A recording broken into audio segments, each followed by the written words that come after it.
హరే రామ హరే కృష్ణ.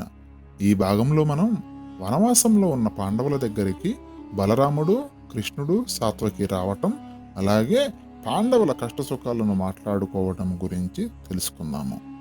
బలరాముడికి పాండవులకి జరిగిన అన్యాయం, వారు తమ భార్య ద్రౌపదితో అడవులకు వెళ్లటం తెలియటంతో బలరాముడు, కృష్ణుడు తమ పరివారంతో అరణ్యంలో ఉన్న పాండవుల పర్ణశాలకు వెళ్ళారు. అక్కడి పరిస్థితులు చూశాక బలరాముడికి విచారం కలిగింది. ఈ ప్రపంచంలో సన్మార్గానికి వ్యతిరేక ఫలితం కనబడుతుంది. దుర్మార్గుడైన అదుంటే సన్మార్గుడైన యుధిష్ఠరుడు చెట్ల బేరేళ్లు వస్త్రాలుగా ధరించి అడవుల్లో నివసిస్తున్నాడు. ఇలాంటి పరిస్థితిని చూసే ప్రజలు భగవంతునిపై భక్తిని పోగొట్టుకుంటున్నారు. వాస్తవంగా చూస్తే సన్మార్గాన్ని శాస్త్రంగా శ్లాఘించటం ఉత్త వేళాకోళంగా ఉంది. ధృతరాష్ట్రుడు యమునికి ఎదురైనప్పుడు తాను చేసిన ఘాతకం న్యాయమైందని ఎలా తనను కాపాడుకుంటాడు?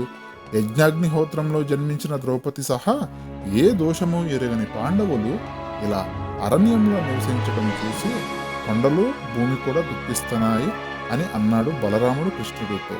ఈ వద్దనే ఉన్న సాత్వికి అందుకుని, ఓ బలరామ, ఇది విచారపడే సమయం కాదు. పాండవులకు మనమేదైనా చేయగలమేమో ఆలోచించండి. నీవు, కృష్ణుడు, ఇతర బంధువులు బతికి ఉండగా పాండవులు ఇలా అరణ్యాలలో కాలం వృధా చేయాలా? మన సైన్యాలను సిద్ధం చేసి దుర్యోధనుని ఎదుర్కోవాలి. కౌరవులను రూపుమాపగలిగిన శక్తి మనకుంది. కృష్ణుడు ఈ పనిని తేలికగా చేయగల సమర్థుడు.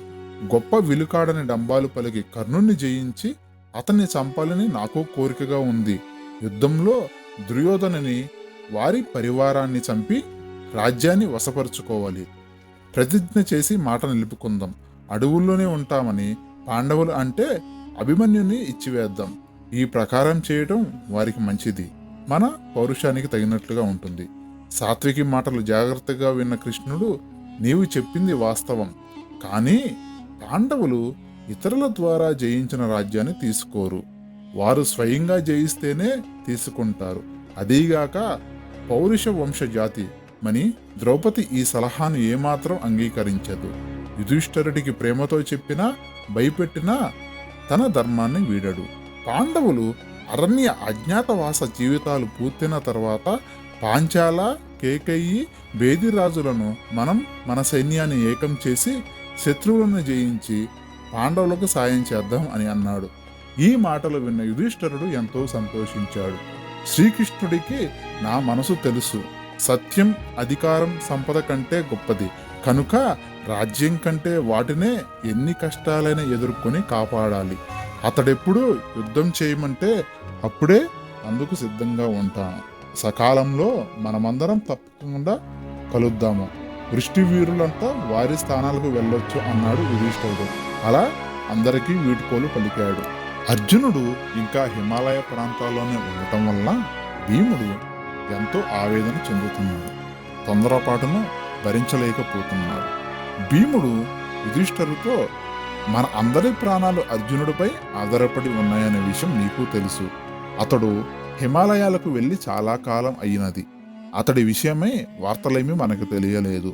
అతడు లేకపోతే పాంచాల రాజు గాని, సాత్వకి గాని, కృష్ణుడు గాని ఎవరో మనల్ని రక్షించలేరు. ముఖ్యంగా అర్జునుడు లేకపోతే నేను జీవించలేను. ఇదంతా ఆ పిచ్చి ద్యూతపు ఆట వల్లే కలిగింది. మన విషాదం, కష్టాలు, శత్రువృద్ధి అన్నీ ఆ కారణం వల్లనే. అడవులలో నివసించాలని శత్రువుడి కర్తవ్యమని ఎక్కడా చెప్పలేదు. మన వెంటనే అర్జునుని పిలిపించి కృష్ణుని సహాయంతో ధృతరాష్ట్ర కుమారులతో యుద్ధం చేయాలి. దుర్మార్గులైన శకుని, కర్ణుడు, దుర్యోధనుడు చస్తే నాకు సంతోషం కలుగుతుంది. మనలను మాయ చేసి వంచిన శత్రువులను మనం కూడా మాయ చేసి చంపితే ఏ పాపమూ ఉండదు. అధర్వణ వేదంలో కాల పరిమితిని తగ్గించి సూక్ష్మీకరించగల మహామంత్రాలున్నాయని నేను విన్నాను. అలాంటి మంత్ర సహాయంతో 13 సంవత్సరాలను 13 రోజులకు తగ్గిస్తే అది న్యాయమే. అప్పుడు 14వ రోజున దుర్యోధనుని చంపటానికి నాకు నువ్వు ఆజ్ఞ ఇవ్వు అన్నాడు. యుధిష్ఠరుడు ఈ మాటలు విని భీముని ఆలింగనం చేసుకున్నాడు. భీముడి తొందరపాటును తగ్గించే ప్రయత్నం చేశాడు. ప్రియ సోదరా భీమా, 13 ఏళ్ల కాలంలో పూర్తయిన వెంటనే గాంధీవం ధరించి వీరార్జునుడు, నీవు దుర్యోధనుడితో కయ్యానికి దిగి అతన్ని చంపుతారు. అంతవరకు ఓపిక పట్టు. పాప పంకిలంలో దిగిన దుర్యోధనుడు అతని పరివారం ఎక్కడికి పారిపోలేరు. ఇది నిజం, నన్ను నమ్ము అన్నాడు యుధిష్ఠిరుడు. విచారగ్రస్తులైన పాండవులు ఈ విధంగా వాత ప్రతివాదాలు చేసుకుంటూ ఉండగా మహర్షి బృహదస్యుడు పాండవాశ్రమానికి వచ్చాడు. ఆ ఋషీశ్వరుని యథావిధిగా ఆహ్వానించి పూజించారు.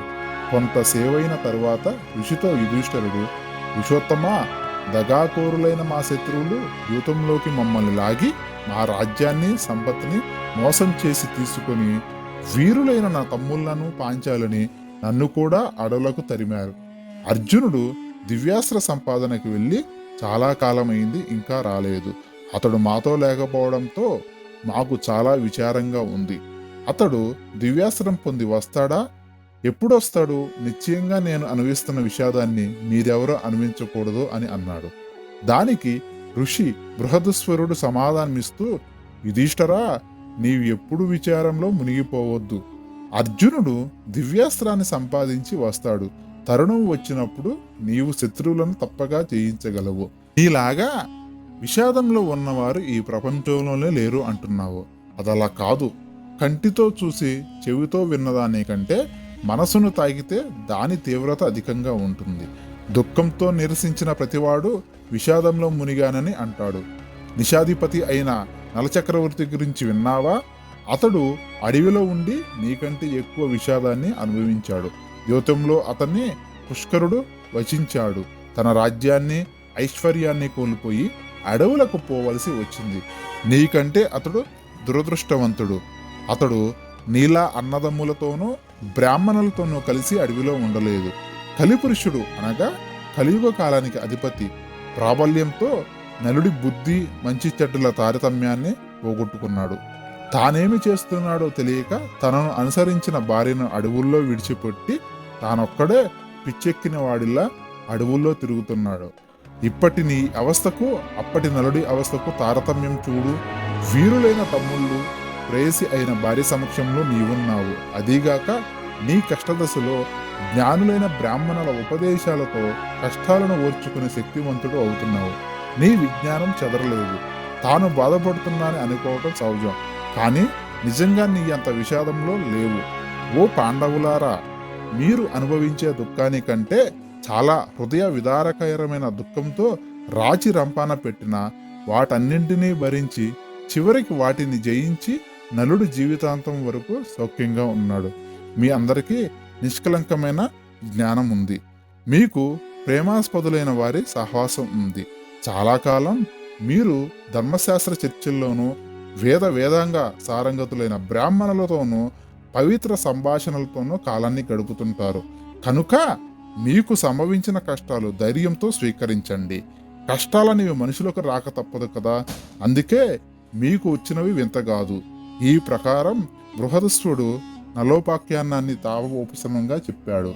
నలోపాఖ్యానం మహాభారతంలో 20 అధ్యాయాలు కలిగి ఉంటుంది. ఇంద్రప్రస్థపురంలో యుధిష్ఠిరుతో ఉండే బ్రాహ్మణులు ఆయనతో కలిసి అడవుల వెంట పడ్డారు. అడవుల్లో అంతమందిని పోషించడం కష్టంగా ఉంది. అర్జునుడు పాశుపతాస్త్రం కోసం వెళ్ళిన కొన్నాళ్లకు లోమసుడును ఒక బ్రహ్మర్షి అడవుల్లో పాండవుల ఆశ్రమానికి వచ్చాడు. ఆయన ఒకరోజు యుధిష్ఠిరుతో ఇలా అన్నాడు, నీవు తీర్థయాత్రలకు వెళ్ళక ముందు నీ పరివారాన్ని కొంత తగ్గించుకో. ఇంతమందిని వెంట పట్టుకొని ప్రతి స్థలానికి వెళ్ళడం కష్టమవుతుంది. యుధిష్ఠిరుడు కూడా ఈ కష్టంపై ఇదివరకటి నుంచే ఆలోచనలో ఉన్నాడు. ఇప్పుడు అతడు తన పరివారంలో కష్టాలు భరించలేని వారు, వేల తప్పిన ఆహారాన్ని అలవాటు పడని వారు, పాండవుల పట్ల ఉన్న ప్రేమ గౌరవంతో వాళ్ళ వెంటనే వచ్చిన వారు ధృతరాష్ట్రుడి వద్దకు గాని, పాంచాల రాజైన ద్రుపదుడి వద్దకు గాని వారి ఇష్టాలను అనుసరించి వెళ్ళిపోవచ్చని ప్రార్థించాడు. తర్వాత బాగా తగ్గిన పరివారంతో పుణ్యతీర్థాలు సేవిస్తూ తీర్థయాత్రలు చేస్తూ ఒక్కో క్షేత్రం గురించి కథలు వింటూ వెళ్తున్నారు. అలా విన్న కథల్లో అగస్త్యుడి కథ ఒకటి. అయితే మనం తరువాయి భాగంలో అగస్త్య మహర్షి కథ వృత్తాంతం మరియు అగస్త్యుడు ఆకాశాన్ని తాగుతూ ఎదుగుతున్న వింధ్యా పర్వతాన్ని యథాస్థానానికి తెచ్చిన కథను గురించి తెలుసుకుందాము. హరే రామ, హరే కృష్ణ.